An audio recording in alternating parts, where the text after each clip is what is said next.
જો વિદ્યાર્થી મિત્રો આપણે સૂચકાંક ગણવા માટેના ઘણા બધા દાખલા જોયા જેમાં લાસ્પેર પાસે અને ફિશરનો ઉલ્લેખ થાય છે.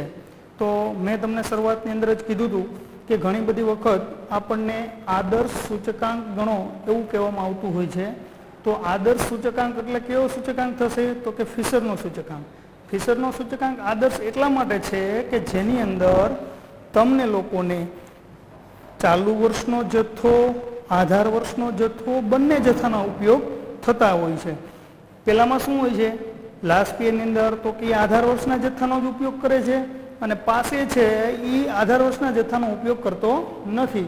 પરંતુ આ જે ફિશરનો સૂચકાંક છે બંને જથ્થાનો ઉપયોગ કરે છે, બંને ભાવનો ઉપયોગ કરે છે. ટૂંકમાં તમામ જે લાસ્પેર અને પાસેની મર્યાદાઓ છે એ મર્યાદાને દૂર કરે છે. તો હવે આપણે એક એવું જ ઉદાહરણ જોવાનું છે. ઉદાહરણ નંબર 15 પાના નંબર 26. ખાસ જોજો, તમે તમારી ટેક્સ્ટ બુક સાથે ખુલ્લી રાખીને બેસશો તો અને તો જ આ દાખલો આપણે સરળતાથી સમજી શકશું. તો આપણે જોઈ ઉદાહરણ નંબર 15 પાના નંબર 26. અહીંથી હું જે રકમ વાંચું છું ધ્યાન દઈને જોજો અને સમજવાનો પ્રયત્ન કરજો. તો જોઈએ પેજ નંબર 26 ઉદાહરણ નંબર 15. 5 ભિન્ન વસ્તુઓનો વપરાશ અને કુલ ખર્ચ. મહત્વની વસ્તુ એ છે કે અહીં તમને વપરાશ અને કુલ ખર્ચ આ બે વસ્તુ આપી છે.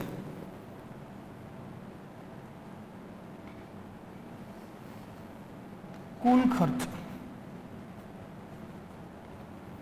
તો વપરાશ એ આપણો જથ્થો છે.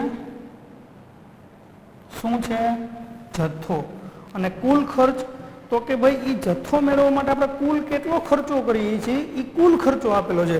મતલબ અહીંયા એવો થઈ છે કે કોઈ 5 રૂપિયાની વસ્તુ છે, દાખલા તરીકે પેન છે.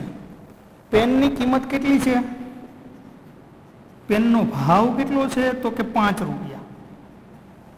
બરોબર છે. હવે આ પેનનો જથ્થો આપણી આગળ તો કે 20 નંગ છે. તો આપણે આ 20 નંગની ખરીદી કરવા માટે કુલ કેટલો ખર્ચો કરીએ? તો શું કરતા હોય છે? તો કે 5 ગુણ્યા 20 તો 20 પંચાને 100. તો આ શું થયો? કુલ ખર્ચ. પેન માટેનો કુલ ખર્ચો કેટલો થયો? તો 100 રૂપિયા. અહીંયા તમને શું આપ્યું છે? તો કે ભાવ આપેલ નથી. શું આપ્યું? તો કે આ કુલ ખર્ચો આપેલ છે. આ જથ્થો આપ્યો અને કુલ ખર્ચો આપ્યો. તો શું કરવું પડશે? આ જથ્થા અને કુલ ખર્ચ ઉપરથી આપણે શું મેળવવું પડશે? ભાવ. તો ભાવ મેળવવો હોય તો શું થાય? તો કે ભાવ બરાબર આ કુલ ખર્ચ ભાગ્યા જથ્થો. શું કરવું પડશે? કુલ ખર્ચો જે છે એને જથ્થા વડે તમે ભાગી નાખશો એટલે મળી જશે.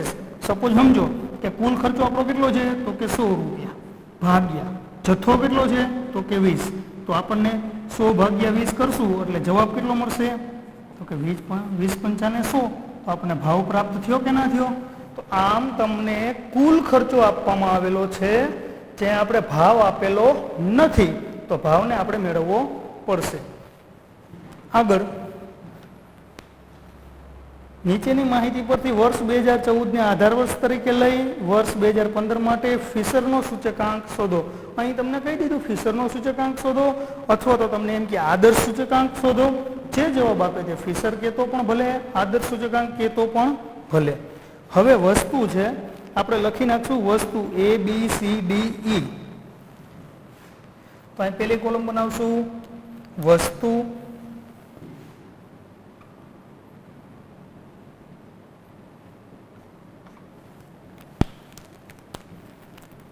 હા A B C D અને E આ વસ્તુ છે. હવે આધાર વર્ષ 2014. આધાર વર્ષને શું કહેશું વિદ્યાર્થી મિત્રો? આધાર વર્ષ માટે આપણે શબ્દ આવશે 0. આધાર વર્ષ 2014 નો વપરાશ. તો આધાર વર્ષ 2014 નો વપરાશ જેને શું કહેવું? વપરાશ એટલે શું થશે? વપરાશ એટલે જથ્થો. જથ્થો એટલે ક્યુ, આધાર વર્ષ માટે શું મૂકશું? Q0. તો આપણે અહીંયા Q0 ની કોલમ આપણને પ્રાપ્ત છે, જે આપણે લખશું. કેટલી છે? તો કે 50 કિલોગ્રામ, 120, 120, ત્યારબાદ 30 લીટર, ત્યાર પછી 20 કિલોગ્રામ અને લાસ્ટમાં 5 કિલોગ્રામ. ઓકે, આ આપણને શું આપવામાં આવેલો છે? જથ્થો. એ પણ કયા વર્ષનો? 0 એટલે આધાર વર્ષનો. હવે વિદ્યાર્થી મિત્રો, તમને આપ્યું છે કુલ ખર્ચો. શું આપ્યું છે? કુલ ખર્ચ. તમારે અહીંયા શું મેળવવાનું છે? તો કે ભાવ. આધાર વર્ષના ભાવને શું કહેશું? તો કે P0, જે તમને આપેલો નથી. શું આપેલો છે ત્યાં? કુલ ખર્ચ.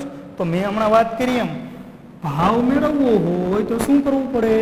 કુલ ખર્ચ ભાગ્યા જથ્થો. તો કે આ કુલ ખર્ચ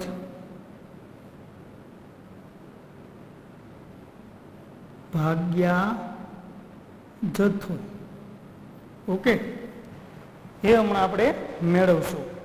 એવી જ રીતના ચાલુ વર્ષ 2015, ચાલુ વર્ષ 2015 નો વપરાશ. વપરાશ એટલે શું? વપરાશ એટલે જથ્થો. ચાલુ વર્ષ એટલે શું લખશું ત્યાં આપણે? Q1. તો Q1 ની કોલમ બનાવીએ. હા, હમણાં જથ્થાની કોલમ છે એ કુલ ખર્ચ અને જથ્થાની કોલમ જ બંને લખી નાખીએ છીએ, અને ત્યાર પછી ભાવની કોલમ આપણે બનાવશું. તો 60, 140, 20, 60, 140,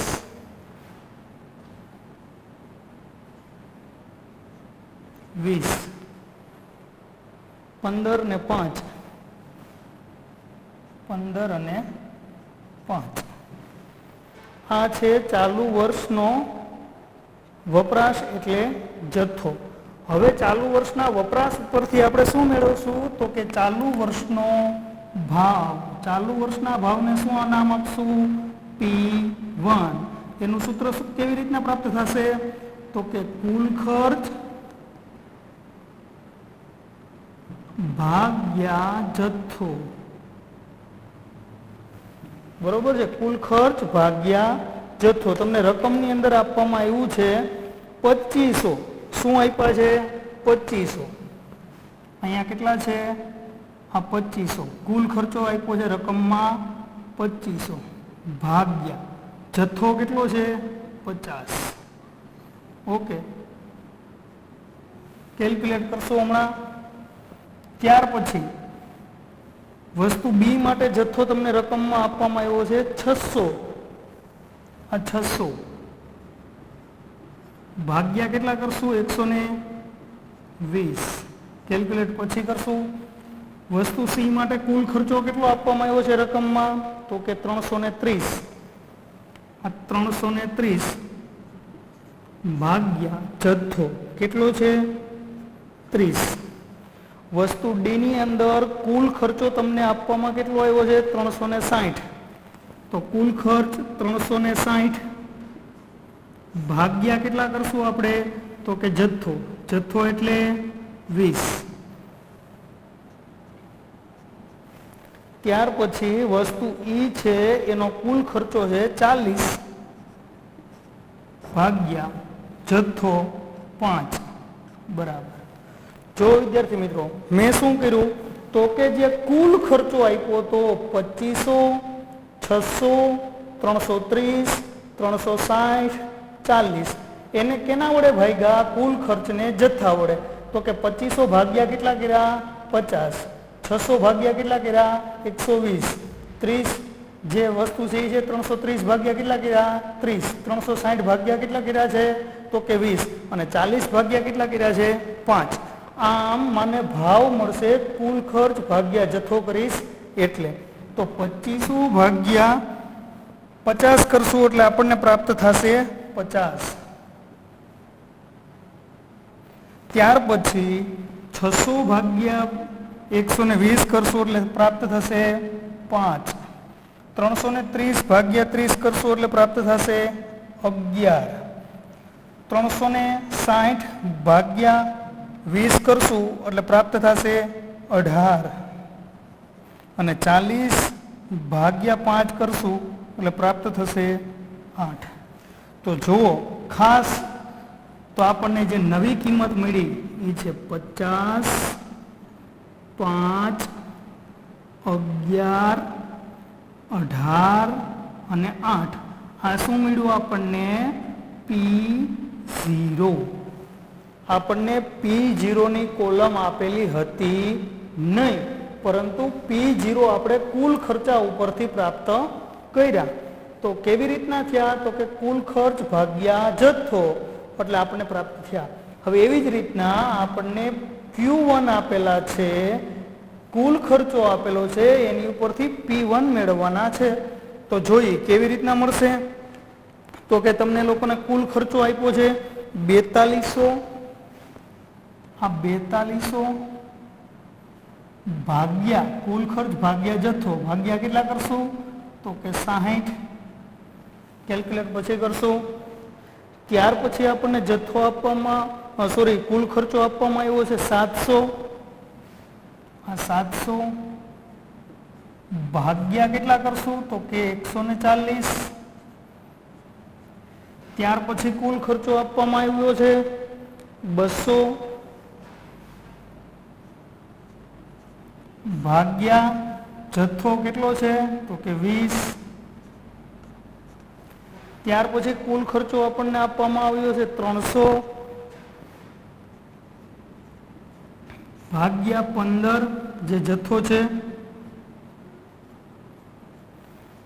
ત્યાર પછી છેલ્લે કુલ ખર્ચો આપવામાં આવ્યો છે 50 ભાગ્યા જથ્થો 5. ફરીથી તો કે એ વસ્તુનો કુલ ખર્ચો 4200, બી નો 700, સી નો 200, ડી નો 300 અને ઈ નો 50. દરેકને જથ્થા વડે ભાગ્યા એટલે 4200 ભાગ્યા 60 કર્યા, 700 ભાગ્યા 140 કર્યા, 200 ભાગ્યા 200 ભાગ્યા કેટલા કરશું આપણે? 20. 200 ભાગ્યા 20, 300 ભાગ્યા 15 અને 50 ભાગ્યા 5. આને કેલ્ક્યુલેટ કરશું એટલે 4200 ભાગ્યા 60 એટલે જવાબ આવશે 70. 700 ભાગ્યા 140 એટલે જવાબ આવશે 5. 200 ભાગ્યા 20 એટલે જવાબ આવશે 10. 300 ભાગ્યા 15 એટલે જવાબ આવશે 20 અને 50 ભાગ્યા 5 એટલે જવાબ આવશે 10. તો આ થયો શું? તો કે P1 70, 5, 10, 20, 10. આ આપણને નવી કિંમત પ્રાપ્ત મળી P1 ની. કેના ઉપરથી મેળવી? કુલ ખર્ચ ઉપરથી અને જથ્થા પરથી. હવે આપણે જે ગણતરી માટે જવાનું છે તે આપણને કીધું તેમ તેની ગણતરી કરવાની છે, તો કે ફિશરના સૂચકાંકની. તો જો વિદ્યાર્થી મિત્રો અહીં લખીશું ફિશરનું સૂચકાંક.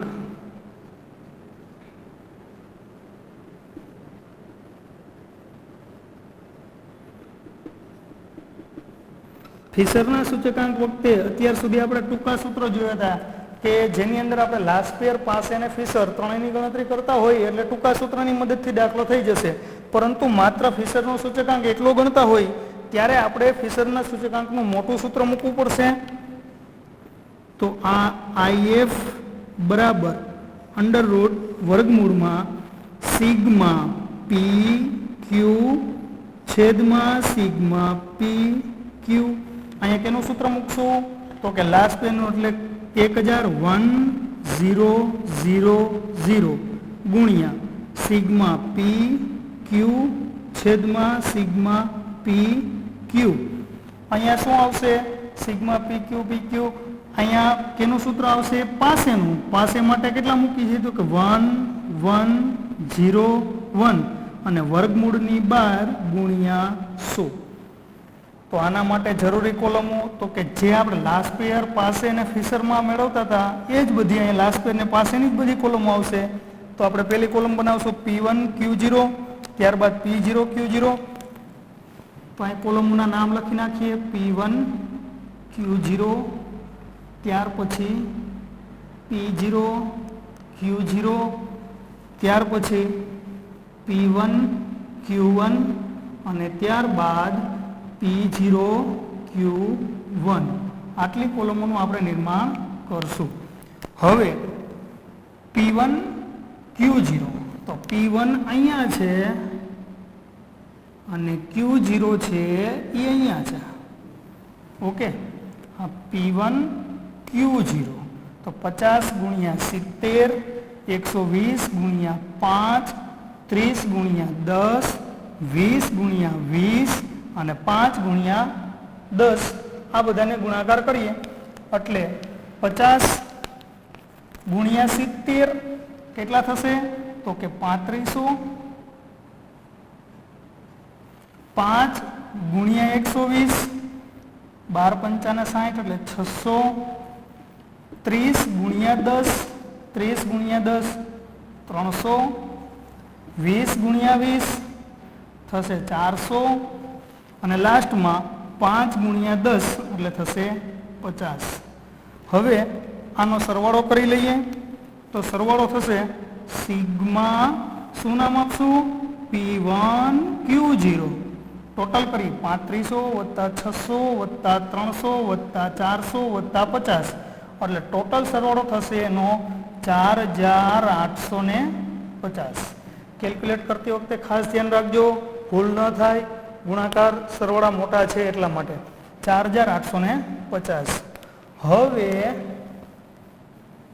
તો કે P0 Q0, તો આ છે P0 અને આ છે Q0. તો શું કરશું? તો કે 50 ગુણ્યા 50, 120 ગુણ્યા 5, 30 ગુણ્યા 11, 20 ગુણ્યા 18, 5 ગુણ્યા 8. તો જોઈએ તો અહીંયા આવશે 50 ગુણ્યા 50 એટલે આવશે 2500. 120 ગુણ્યા 5 એટલે જવાબ આવશે 600. 11 ગુણ્યા 30 જવાબ આવશે 330. 18 ગુણ્યા 20 જવાબ આવશે 360 અને 8 ગુણ્યા 5 જવાબ આવશે 40. વિદ્યાર્થી મિત્રો, એક નોંધ રાખો મગજની અંદર કે આ વસ્તુનો તમે ગુણાકાર કરો છો એટલે જો આ કુલ ખર્ચો જ આવ્યો 2500, દેખાય છે, 600, 330, 360 અને 40. મતલબ તમે પહેલાનો ભાગાકાર કર્યો તો એ જ જવાબ ત્યાં મૂકવાનો છે. તો એ તો તમે અહીંથી જોઈને જ સરળતાથી મૂકી શકશો. હવે એનો સરવાળો કરીએ. સરવાળાને શું નામ આપશું?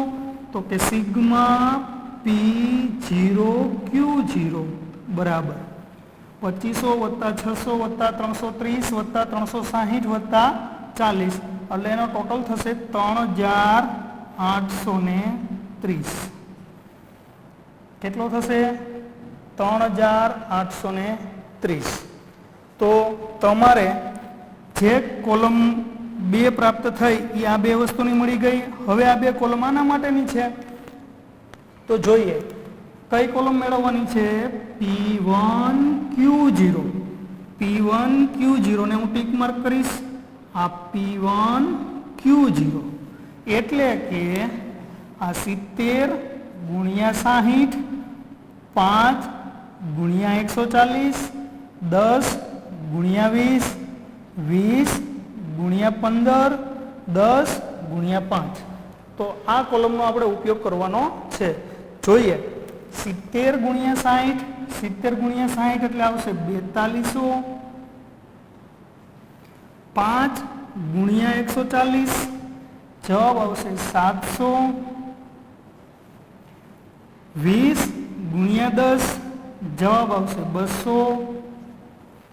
20 ગુણ્યા 15 જવાબ આવશે 300 અને 10 ગુણ્યા 5 એટલે જવાબ આવશે 50. જો વિદ્યાર્થી મિત્રો આ 60 ગુણ્યા 70 કરશો એટલે જવાબ અહીંયા જ છે 4200 કુલ ખર્ચો તો તે જ આવશે. 140 ગુણ્યા 5 કરશો એટલે 700 જ્યાં મેં મૂકેલા છે. દરેક કિંમત લઈ ત્યારબાદ એનો શું કરશું તો કે સરવાળો થશે જેને નામ આપશું સિગ્મા P1 Q1. 4200 વત્તા 700 વત્તા 200 વત્તા 300 વત્તા 50 તો આનો ટોટલ થશે 5450. તો સરવાળા મોટા છે, કેલ્ક્યુલેટ કરવામાં થોડીક કાળજી લેવી પડશે. હવે લાસ્ટમાં છેલ્લી કોલમ જેનો આપણે ગુણાકાર કરવાનો છે તે P0 Q1. આ P0 અને Q1 એટલે આ કોલમ P0 Q1 મતલબ 50 ગુણ્યા 60, 5 ગુણ્યા 140, 11 ગુણ્યા 20, 18 ગુણ્યા 15 અને 8 ગુણ્યા 5. તો આનો ગુણાકાર કરીએ 50 ગુણ્યા 60 કેટલા થશે 50 ગુણ્યા 60 3000. 5 ગુણ્યા 140 તો જવાબ આવશે 700. 11 ગુણ્યા 20 220. 18 ગુણ્યા 15 270 અને 8 ગુણ્યા 5 40. ફરીથી આ બંને કોલમનો આપણે ગુણાકાર કરીએ છીએ, એનો સરવાળો મૂકીએ. સરવાળો સિગ્મા P0 Q1 બરાબર 3000 વત્તા 700 વત્તા 220 વત્તા 270 વત્તા 270 વત્તા 40 એટલે ટોટલ થશે 4230. ઓકે, 4230. હવે વિદ્યાર્થી મિત્રો આપણે લાસ્પિયર પાસે ને ફિશર ત્રણેય ગણતરી માટે આટલી જ કોલમની જરૂર પડે. અહીંયા માત્ર ફિશરનો સૂચકાંક જ ગણવો છે. જરૂરી તમામ કોલમ તૈયાર થઈ ગઈ. હવે સૂત્રની અંદર માત્ર કિંમત જ મૂકવાની છે. આ વર્ગમૂળમાં સિગ્મા P1 Q0 કેટલા છે તો કે 4850 ભાગ્યા sigma P0 Q0. P0 Q0 કેટલા છે તો કે 3830. 3830 ગુણ્યા સિગ્મા P1 Q1 કેટલા છે સિગ્મા P1 Q1 5450. 5450 ભાગ્યા સિગ્મા P0 Q1 કેટલા આપવામાં આવ્યા છે તો કે 4230. 4230 ગુણ્યા વર્ગમૂળની બહાર. આનો કેલ્ક્યુલેટ કરશું 4850 ભાગ્યા 3830 ગુણ્યા 5450 ભાગ્યા 4230. આને કેલ્ક્યુલેટ કરશો એટલે વિદ્યાર્થી મિત્રો જવાબ આવશે વર્ગમૂળની અંદર 1.6315. 1.6315 ગુણ્યા 100. હવે ખાસ જોજો, જ્યારે તમે માત્ર ફિશર એકનો જ સૂચકાંક શોધતા હોય ત્યારે આને કેલ્ક્યુલેટ કરો ત્યારે પોઈન્ટ પછી 4 આંકડા મૂકવા. પોઈન્ટ પછી 4 આંકડા મૂકશો કારણ કે ગુણ્યા 100 થશે. ગુણ્યા 100 કરશો એટલે લાસ્ટમાં 2 અંક બચશે. એટલા માટે પોઈન્ટ પછી કેટલા અંક લેવાના 4 અંક લેવાના રહેશે. હવે 1.6315 નું આપણે વર્ગમૂળ કાઢશું એટલે જવાબ પ્રાપ્ત થશે આપણને 1.2773 ગુણ્યા 100. હવે ગુણ્યા 100 કરશું એટલે જવાબ પ્રાપ્ત થશે 127.73. તો આ થયો આપણો ફિશરનો સૂચક આંક. એકદમ ઈઝી છે, એકદમ સરળ છે. 127.73. પોઈન્ટ પછી કેટલા અંક લીધેલા છે 4 અંક લેવા. તો આમ આપણને કુલ ખર્ચ આપેલો હતો અને જથ્થો આપેલો હતો જેની ઉપરથી આપણે ભાવ મેળવો. શું મેળવો? ભાવ. ઘણા બધા દાખલા એવા પણ હોય છે વિદ્યાર્થી મિત્રો કે જેની અંદર તમને લોકોને શું આપવામાં આવે? કુલ ખર્ચ અને ભાવ આપવામાં આવે. શું આપવામાં આવે? કુલ ખર્ચ અને ભાવ. તો શું મેળવવાનો થાય? જથ્થો. તો સૂત્ર આવું જ છે, કુલ ખર્ચ ભાગ્યા શું થઈ જશે? ભાવ. એકદમ ઈજી. અહીંયા શું હતું? ભાવ બરાબર કુલ ખર્ચ ભાગ્યા જથ્થો હતા. તો જથ્થા બરાબર શું થાય? તો કે કુલ ખર્ચ ભાગ્યા ભાવ. એક જ વસ્તુ છે, કારણ કે આ ગુણાકારમાં આવશે અને આ ભાગાકારમાં આવતું રહેશે, એટલે પદ બદલી જશે. બાકી એક જ સરખી વસ્તુ છે. આમ તમને લોકોને કુલ ખર્ચ આપેલો હોય અને ભાવ મેળવવાનો થાય, કુલ ખર્ચ આપેલો હોય અને ભાવ મેળવવાનો થાય, તો કુલ ખર્ચ ભાગ્યા શું કરશું? જથ્થો. અને જો કુલ ખર્ચ આપેલો હોય અને ભાવ આપેલો હોય તો જથ્થો મેળવવા માટે શું કરશું? તો કે જથ્થો બરાબર કુલ ખર્ચ ભાગ્યા ભાવ. જથ્થો બરાબર શું થશે? કુલ ખર્ચ ભાગ્યા ભાવ. અને ભાવ બરાબર શું થાય? તો કે કુલ ખર્ચ ભાગ્યા જથ્થો. જે આપ્યું હોય તે એક આપેલું હશે ને એક મેળવવાનું હશે, એટલે ભાગાકાર જ કરવાનો. જો જથ્થો આપ્યો હોય તો ભાવ વડે ભાગી નાખવાના, અને ભાવ આપ્યો હોય તો જથ્થા વડે ભાગી નાખવાના. એક જ વસ્તુ મેળવવાની છે. બરોબર છે? તો આમ એકદમ ઈજી, એકદમ સરળ છે. આમાં એક જ વસ્તુ મેળવવાની કીધી, માત્ર લાસ્પેર, પાસ અને ફિશર ત્રણમાંથી કોઈ પણ એક વસ્તુ જ કીધી. અહીં ફિશરનો સૂચકાંક કીધો. કદાચ માનો કે વિદ્યાર્થી મિત્રો તમને એમ કહે કે આદર્શ સૂચકાંક શોધો, તો પણ આ જ વસ્તુ થશે. આવા ઉદાહરણને આધારે ઘણા બધા દાખલાઓ આપેલા છે, જે તમે જાતે પ્રેક્ટિસ દ્વારા શીખજો.